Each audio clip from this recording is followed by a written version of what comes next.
Muy buenos días, muy buenas tardes, muy buenas noches, queridos amigos, queridos seguidores del canal de Arturo Oms aquí en YouTube y también del podcast Misterios Universales en iVoox. Espero que estéis bien. Yo desde luego hoy estoy estupendamente y más aún porque estoy con Jorge Daniel Vivas Grioriadis, que me acompaña desde Reno en Nevada, en Norteamérica. ¿Qué tal estás, Jorge? ¿Qué tal, Artur y amigos de Misterios Universales? Todo muy bien por aquí, ¿eh? Muchísimas gracias, Jorge. En primer lugar, me gustaría pedirte que nos recuerdes tu email, tu cuenta de Twitter, para que la gente te pueda seguir, te pueda escribir. Sí, pueden buscarme en correo como tango.marpla@gmail.com. También me pueden buscar en Telegram. Suelo estar en el grupo de Misterios Universales. Son dos vías posibles de comunicación conmigo. Pues ahí está, amigos. Descargar Telegram, buscáis ahí en la lupita Misterios Universales, os unís al grupo y podréis chatear con Jorge, conmigo y, por supuesto, también los que queráis escribirle por correo electrónico. Los que me queráis escribir a mí ¿Mm? también, artur@misteriosuniversales.com. Jorge, esta señora que tengo detrás, ¿quién es? Bueno, esta señora es Alexandra David, que después con el paso del tiempo sería más conocida como Alexandra David Neal, una mujer francesa, hija de padres franceses, de un padre intelectual, de un periodista y a la vez anarquista, y de una madre de raíces escandinavas, pero nacida en Francia, una mujer muy religiosa y muy dura en cuanto a la enseñanza que quería darle a su hija, que a la vez era su única hija, ¿no? Es realmente una historia interesante la de esta mujer, Alexandra, porque desde muy jovencita demostró el espíritu aventurero, el deseo de conocer el mundo.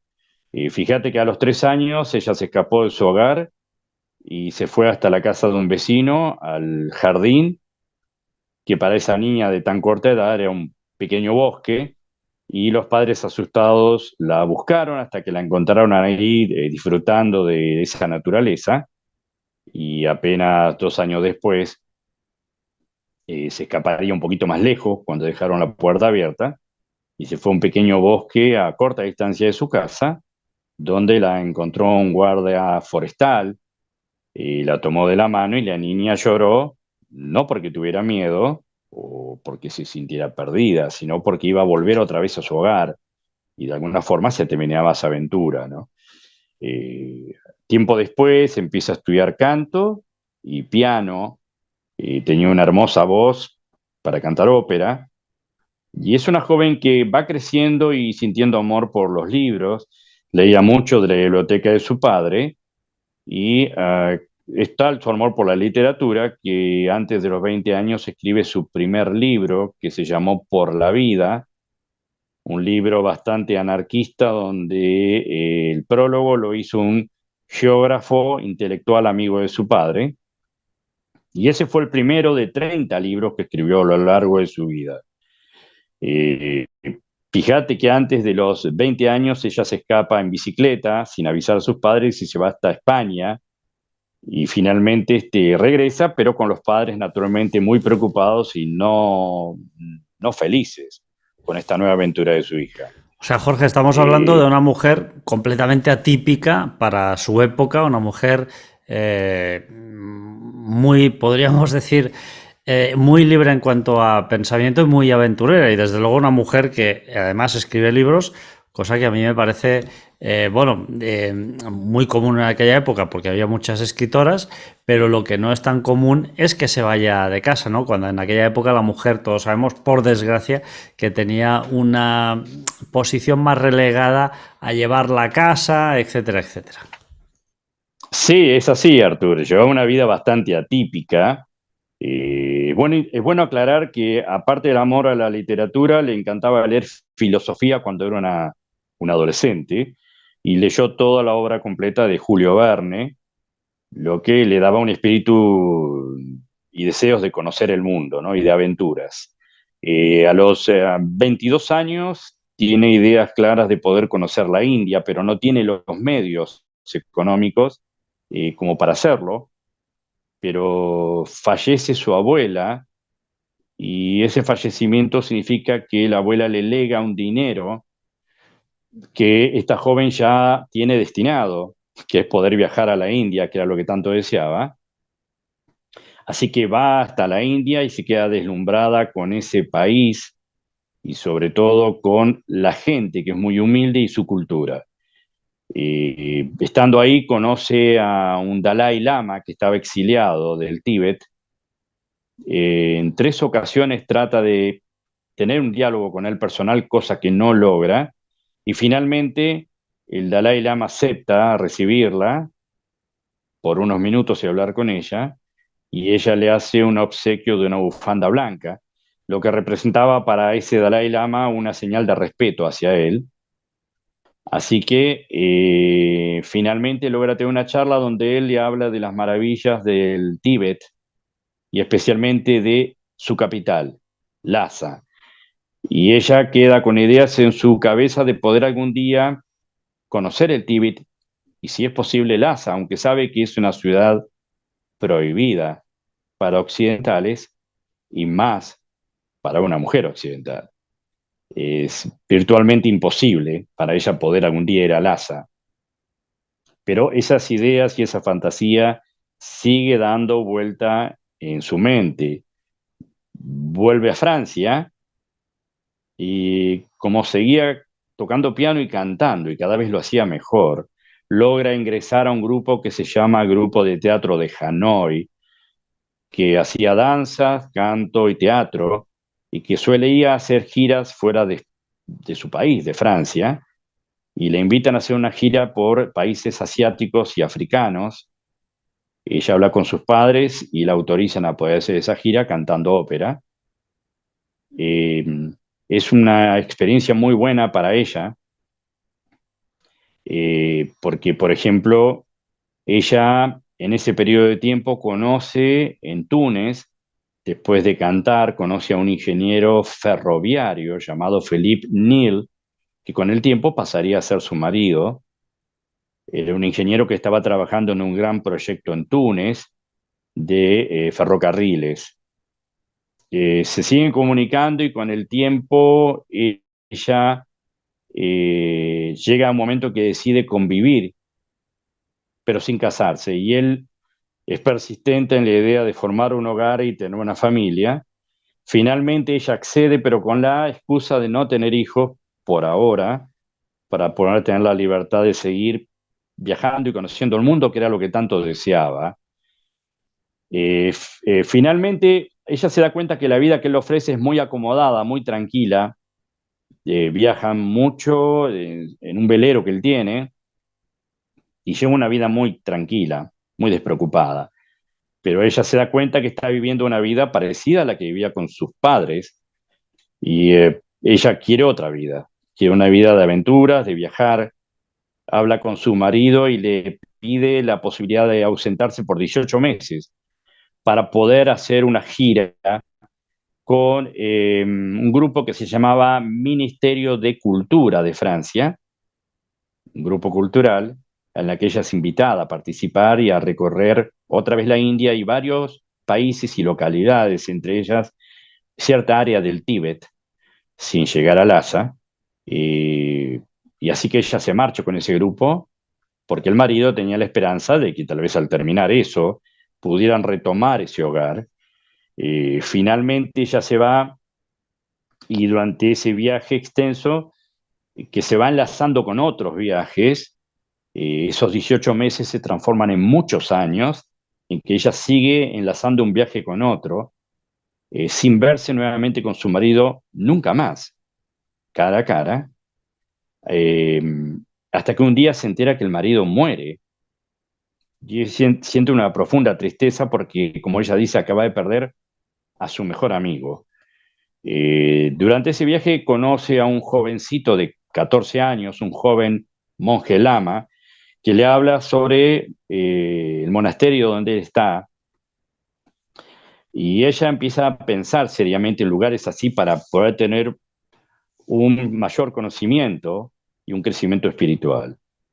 Después del regreso a Francia, ella necesita urgentemente el poder centrarse en cosas profundas y alguien le habla de una sociedad teosófica dirigida por una tal Madame Blavatsky, una mujer esotérica que tenía muchas mujeres que asistían a sus clases, y también Alexandra por un periodo de tiempo está con ella haciendo estudios, pero había sobre esta mujer, Madame Blavatsky, muchas críticas sociales porque la tildaban de charlatana, porque ella decía que tenía contacto con espíritus grandes que le dictaban lo que debía enseñar, pero muchos decían que era una mentirosa y que simplemente le quitaba el dinero a las estudiantes.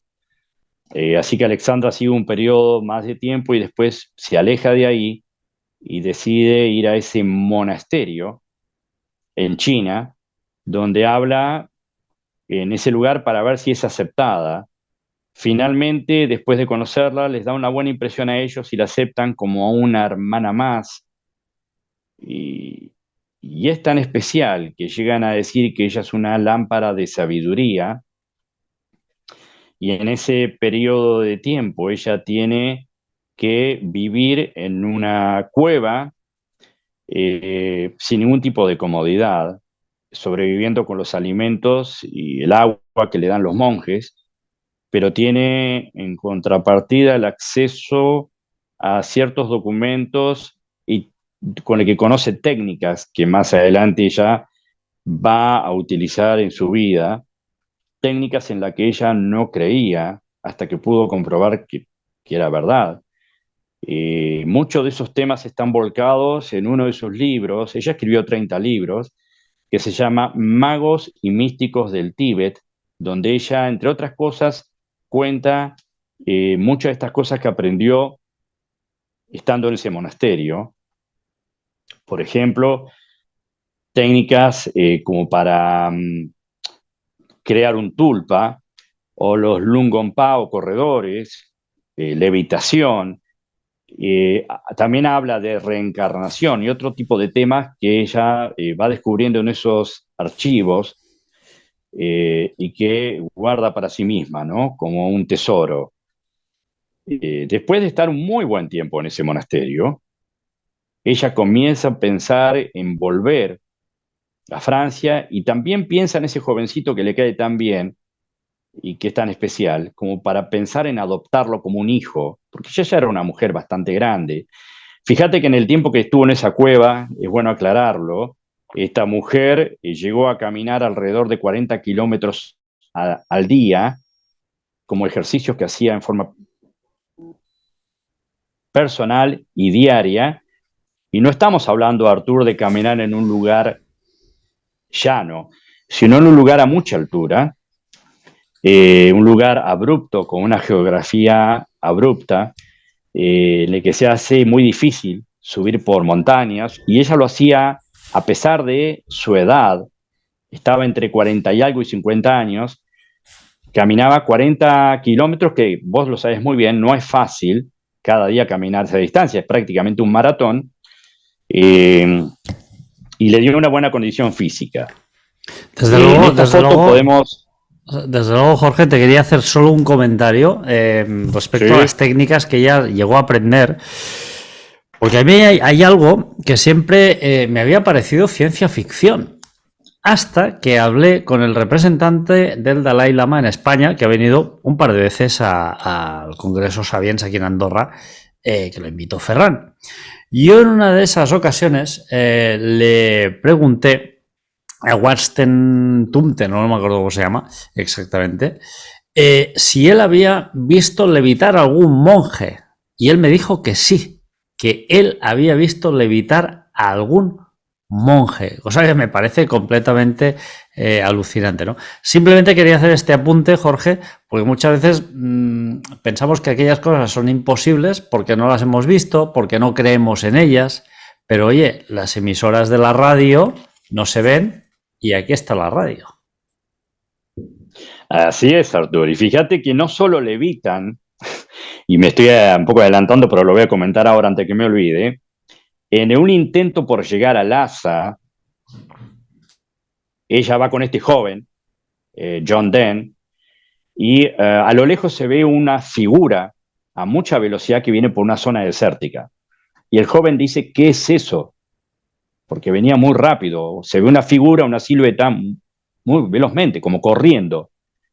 Entonces ella usa unos binoculares y se da cuenta que no es alguien que va cabalgando, sino que es un monje que no parece correr, parece volar o levitar y dando como rebotes sobre la superficie, según ella cuenta, o sea, volaba pero a la vez como que rebotaba con la superficie e iba sin hacer esfuerzo a una velocidad muy grande. Entonces envía a este joven, que tenía un caballo, a tratar de acercarse a él.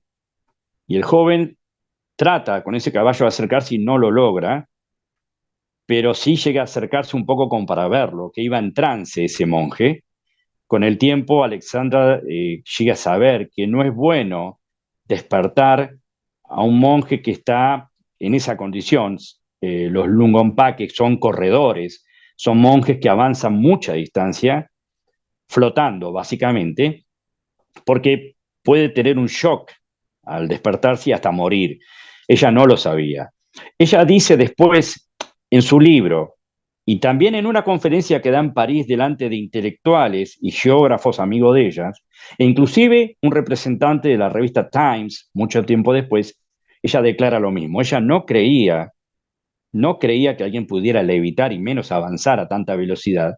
No lo creía aunque lo había escuchado, como no creía otras cosas. Pero dice, llega un momento en que yo vi eso y ya no lo puedo negar. Dice, yo lo vi con mis ojos. Ella no lo llegó a practicar eso de levitar, pero sí lo vio y dice, yo no puedo negar lo que vi, yo sé que eso es cierto. Insisto, eso lo relata en uno de sus libros, ¿no?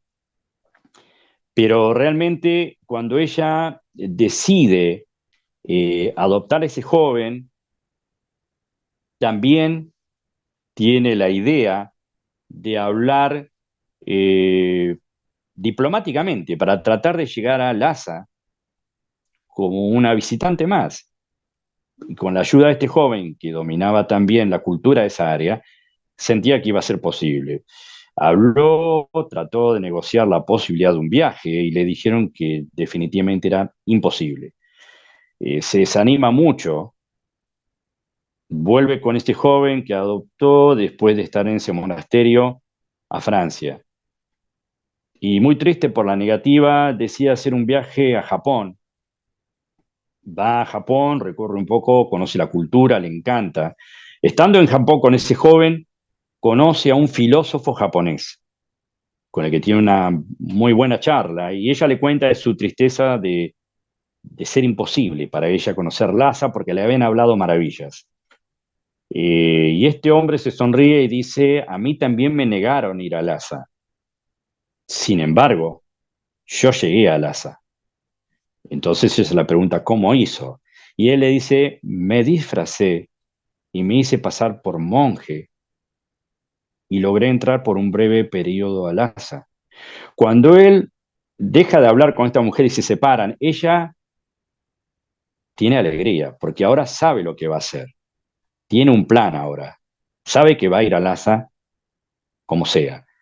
Vuelve a Francia y empieza a conseguir mapas, Artur, de los caminos que lo podían llevar a uno hasta Lhasa, pero ella no buscaba un camino normal o corto o usual. Buscaba el camino más largo y más desconocido posible que nadie transitara. Y empezó en su mente a pensar las cosas que iba a hacer. Decidió cambiar su apariencia. No podía mostrarse como una mujer occidental. Así que fíjate algunas cosas que hizo. Ella untó su rostro con grasa y se puso hollín con el fin de oscurecer su piel, sus manos, sus brazos, para hacer tener una piel más oscura. Tiñó su cabello con tinta china para que quedara muy oscuro. Consiguió pelo de yak, de ese animal que tiene un pelo duro y bien negro, y se puso extensiones en su pelo, vistió una ropa de mujer andrajosa, extremadamente pobre, y daba una apariencia de ser una mujer mucho mayor de lo que era, una mujer pobre, ancianita, y ella decía que era una viuda con su hijo, anciana, no que era francesa, y emprendió ese camino con dos religiosas que tiempo después se alejaron de ese proyecto, varias mulas, llevaba algunas monedas de plata, algo de alimentos, agua, medicinas y un revólver, porque ella había escuchado que era una área infectada por ladrones, todos los caminos de esa área. Entonces ella emprendió el viaje en esas condiciones y calculó que en 3, 4 meses debía llegar a Lhasa. Pero a Artur y amigos no le llevó 3 o 4 meses caminando, le llevó 3 años de su vida, porque se perdió en más de una ocasión, se extravió y tuvo muchos inconvenientes, desde pasó hambre a estar enferma, igual que el joven, eh, sin poder dormir en una cama, sin poder bañarse, sin poder hacer cosas habituales de cualquier persona. Ella pasó carencias, por ejemplo, en un momento dado, tuvieron mucha hambre y no les quedaban muchos alimentos, así que estuvo juntando raíces que encontraba en el camino y en un recipiente de metal con un poco de agua, puso esas raíces, la calentó y se hizo como un caldo que tomaron los dos y siguieron avanzando con eso bastante tiempo. Después se les terminó las hierbas, en esa área no había mucha hierba y estaban realmente hambrientos. Entonces tomó una de las tantas botas de cuero que tenía, que había llevado extra, cortó con un cuchillo pedazos pequeños de cuero, la puso en ese mismo recipiente con agua. Yo no sé qué sabor tendría eso, pero tomaron eso y dice que recobraron la energía, la alegría y que siguieron caminando con eso como alimento. Madre mía. En un momento dado tuvieron tanto frío porque iban a mucha altura, hablamos de 5.000 metros de altura, a mucha altura y con mucho frío y viento, y se estaban congelando. Ahí es donde el joven lama le recuerda algunas de las técnicas que aprendió en el monasterio y que no habían utilizado, que era el de poder generar calor interno como para no sentir frío. Los Que esto monjes es algo, lograron... además, Jorge, que se ha demostrado Sí, sí, científicamente que es así. O sea, que es una sí, realidad. es una realidad, pero ella jamás lo había experimentado ni lo había intentado, pero por la desesperación y por el conocimiento que había obtenido ahí, decidió llevarlo a cabo. Ella dice que los monjes, ella lo vio con sus ojos, podían generar un calor que rodeaba al monje más o menos 5 metros de distancia alrededor, en círculo, y fundir el hielo y la nieve, pero ella no logró hacer eso, sí logró generar un calor interno que le hizo no sentir frío, ni a ella ni al joven, pero no logró emitir ese calor fuera de ella, y con eso logró sobrevivir al frío. Pero tuvo fiebre, pasó por muchas cadencias, e inclusive ya estaba muy agotado cuando en el camino, fue en ese momento donde ve a ese monje que va flotando, por ejemplo, en ese camino, a lo lejos, cuando estaban muy exhaustos, después de tanto tiempo, ven unos techos dorados, dorados eh, por el reflejo del sol, y descubrió que eran los monasterios de Lhasa y las casas de Lhasa. Entonces cobraron ánimo y caminaron con más energía y con más resolución. Pero cuando estaban realmente cerca, el joven se lesionó un tobillo que se le hinchó terriblemente y con un palo iba, a modo de bastón, iba rengueando muy lentamente hasta que a duras penas llegan hasta Lhasa y ella no puede demostrar que es occidental, debe fingir todo el tiempo porque su vida podría correr peligro. Ella llega a Lhasa y era un día de una festividad especial, aparentemente religiosa, y estaba todo ocupado. Ella aún tenía monedas, pero estaba ocupado para poder conseguir un lugar donde refugiarse, donde, por ejemplo, lavarse, bañarse, donde dormir. Pero una mujer aldeana, al ver al joven tan herido, siente misericordia y les recibe en su casa. Finalmente llegan a quedarse allí un par de meses, siempre cuidándose de que nadie descubriera la verdad, y finalmente deciden retornar a Francia, pero ella lo que dice, y lo dice en uno de sus libros y lo dice en la conferencia, es que de alguna forma tiene una desilusión con Lhasa. Le gustó, pero no era lo que le habían todo pintado, digamos, sino que ella dice ni que por 1.000.000 volvería a hacer lo que hizo, de ir 3 años caminando y pasando pesares, porque es como que no merecía tal esfuerzo la ciudad. Era hermosa, era muy especial, pero no era para ese sacrificio. Desde luego, Jorge, aquí podemos ver una fotografía de Alexandra en el año 1924 en Lhasa, ¿no? Y se aprecia pues, perfectamente lo que has dicho, ¿no? Que ya se tiñó la cara con ese hollín, o sea, y se la ve con una situación, digamos, un poco desgastada, ¿no? Muy delgada, muy demacrada.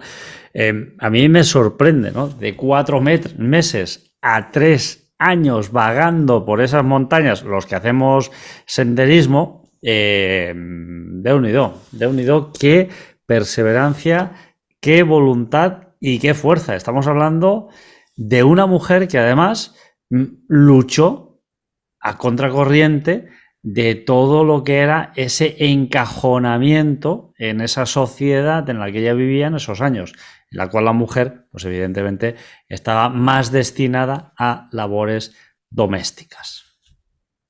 Es así, Arturo. Realmente es un caso muy particular el de esta mujer que demostró un gran temple, un gran deseo de lograr esa meta que se había fijado y que finalmente consiguió. Y todo eso lo volcó. Ella escribía cartas constantemente a ese grupo de exploradores de Francia. Cuando ella regresa, la reciben como a una heroína. Viene gente de Nueva York a hacerle una nota y realmente pasa a ser una celebridad. Fíjate que ella, cuando está ahí y vuelve a Francia, es como que recuerda entre las técnicas que aprendió, ella sabía y había visto algo que no podía creer, que era que se podía crear, los monjes solían a veces crear algo que se llamaba tulpa, que era una creación de un ser real, un ser tangible, creado por la mente, la imaginación de estos monjes. Y ellos le habían dicho que era algo peligroso por el hecho de que los tulpas, una vez que los creaban, solían con el tiempo volverse en contra de sus creadores. Y ella da el ejemplo de un niño. Un niño se sujeta a su padre, a su madre, porque es un niño, y obedece. Y es enseñable. Pero en la medida que van creciendo, los niños empiezan a ser independientes y a mostrar a veces rasgos de rebeldía. Y digamos que, salvando las distancias, los tulpas les pasaba eso, esas creaciones que hacían algunos monjes con el fin de tener sirvientes o casi esclavos, a veces se le volvía en forma cíclica en contra y por eso lo recomendaban jamás intentarlo. Pero ella de regreso a Francia se empecina por crear ella uno. Aquí podemos ver, Jorge, unas fotografías de su casa en Francia, en Digne-les-Bains, y podemos apreciar muchas figuras, evidentemente, de esta cultura, ¿no? Tengo alguna fotografía más que me gustaría compartir, Jorge, de su casa. Sí, porque, con gusto. bueno, al final me han parecido interesantes, ¿no? Este es su despacho. Desde su despacho, pues con una hermosa librería detrás. Y tenemos también otra vista de su despacho, ¿no? Ella tuvo una secretaria también que ha podido ser entrevistada en alguna ocasión. Y si no me equivoco, que es esta, Marie-Madeleine Perronnet, que fue la secretaria de Alexandra David Nel. Y ahora voy a intentar buscar una fotografía de Alexandra ya con una avanzada edad. Creo que te la tengo por aquí. Y bueno, la verdad es que fue una mujer que vivió bastante tiempo, ¿no? Sí, ahí ya la tengo, la fotografía. Me parece que es esta, a ver si es correcta. A ver, a ver. Exacto, sí. Esta es. Fíjate que vivió 101 años, Artur. Sí, increíble, ¿eh? O sea, muchas veces. Fíjate ¿Mm? que este jovencito, que era mucho más joven que él, que ella, John Dent, fallece en el año 1955 y ella le sobrevive a él. Y ella fallece en 1969, a las 3:15 de la madrugada, mucho tiempo después que él. O sea que vivió una cantidad de años increíble. Y fíjate, cuando ella tiene 101 años, se hace presente en un lugar para renovar el pasaporte y la gente que le hace el trámite la mira, ve su edad y le dice, señora, tienes 101 años, ¿piensa viajar? Y ella le dice, bueno, una nunca sabe, le dice, ¿no? Como diciendo, ¿por qué no? Finalmente, lamentablemente, no lo podría hacer. Pero un poco para terminar con este relato del Tulpa, ella logra concentrarse, logra buscar la forma de crear, porque quería probar de crear ese ser, y finalmente lo logra crear a alguien de apariencia bajita, ella lo describe como regordete y con una sonrisa bonachona, que era una especie de sirviente, pero como le habían predicho, al poco tiempo ese ser empieza a comportarse mal, empieza a hacer cosas incorrectas, a no obedecerla, y ella toma la decisión de eliminarlo, de exterminarlo, de eh, terminar con esa creación de ella, ese ser que ella no podía creer que una persona pudiera crear un ser así, pero ella lo había hecho. Entonces, era un ser que era visto no solo por ella, sino por cualquiera, podía verlo. Y a veces no tenía que ser un ser como un humano, sino un objeto. Ella logra crear eso y decide que va a desintegrarlo. Pero este ser parece que descubre, se da cuenta que ella va a hacer eso y se pone más rebelde e inclusive cambia su apariencia.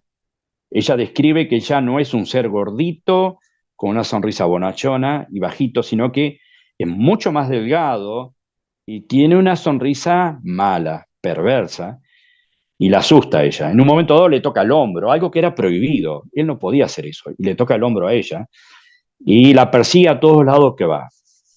Ella dice que crearlo le llevó alrededor de 4 meses, crear ese ser, y desintegrarlo llevó alrededor de 6 meses para quitarlo de su mente y de su vista y que totalmente desapareciera, cosa que finalmente logra. Y esto que estoy contando está en uno de sus libros, no me acuerdo si es uno que se llama Camino al Tíbet o Viaje al Tíbet, creo que está en ese, pero también lo hace público en una conferencia delante de esos intelectuales. Ella relata todas esas experiencias y responde todas las preguntas que le hacen.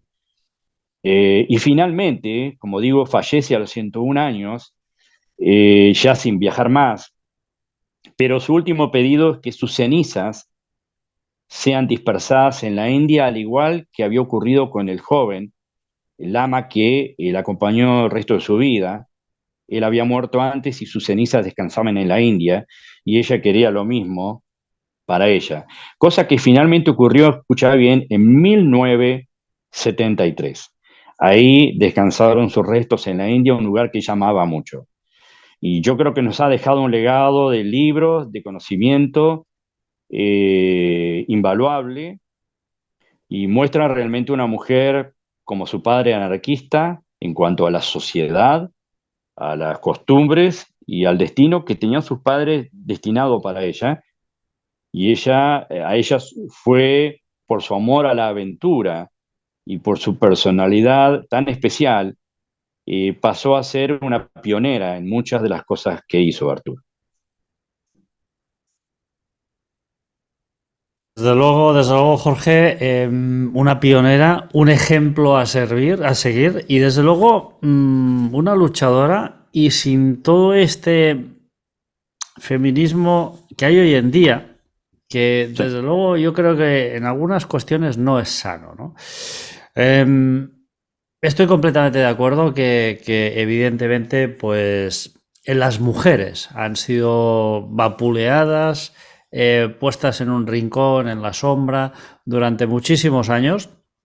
Y el hecho de explicar historias como la de Alexandra hoy, que vivió en otro contexto, que vivió en otra época, que vivió una situación de desprecio absoluto, prácticamente podríamos decir, hacia el sexo femenino, me parece realmente un ejemplo a seguir hoy en día, ¿no? Como el de muchísimas otras mujeres, ¿no? Pero desde luego en aquella época y en aquel contexto el valor de lo que hizo esta mujer se multiplica por tanto que es imposible decir por cuánto se multiplica, ¿no? Y además ser capaz de llegar al Lhasa tras un periplo de 4 años me parece completamente alucinante. Desde luego, Jorge, yo no conocía esta historia, este personaje, nunca mejor dicho, tan curioso, tan atrevido, tan valiente. Y una vez más, te lo tengo que agradecer porque, bueno, nos traes temas que a mí me fascinan y que desde luego aprendo muchísimo. No, el agradecido soy yo, Artur, y si me permitís, quisiera agradecer rápidamente un par de personas que se han comunicado para enviarme material o ofrecerme temas o simplemente comunicarse y agradecer lo que hacemos. Y no puedo evitar agradecer, primero voy a hablar por algunas damas que se han comunicado. Quiero agradecer mucho a Esther Llevat desde España, Am desde México, Ciudad de México, Cristina Iglesias desde Mendoza, Argentina, le mando un beso enorme. También María Fernanda desde Francia, que se ha comunicado últimamente, que agradezco infinitamente sus palabras. Y también agradecer a Ronald desde la República Oriental del Uruguay, que me ha mandado material de ufología muy interesante. A Franco, que hace poco, vos sabés, se comunicó con nosotros desde algún punto de Francia.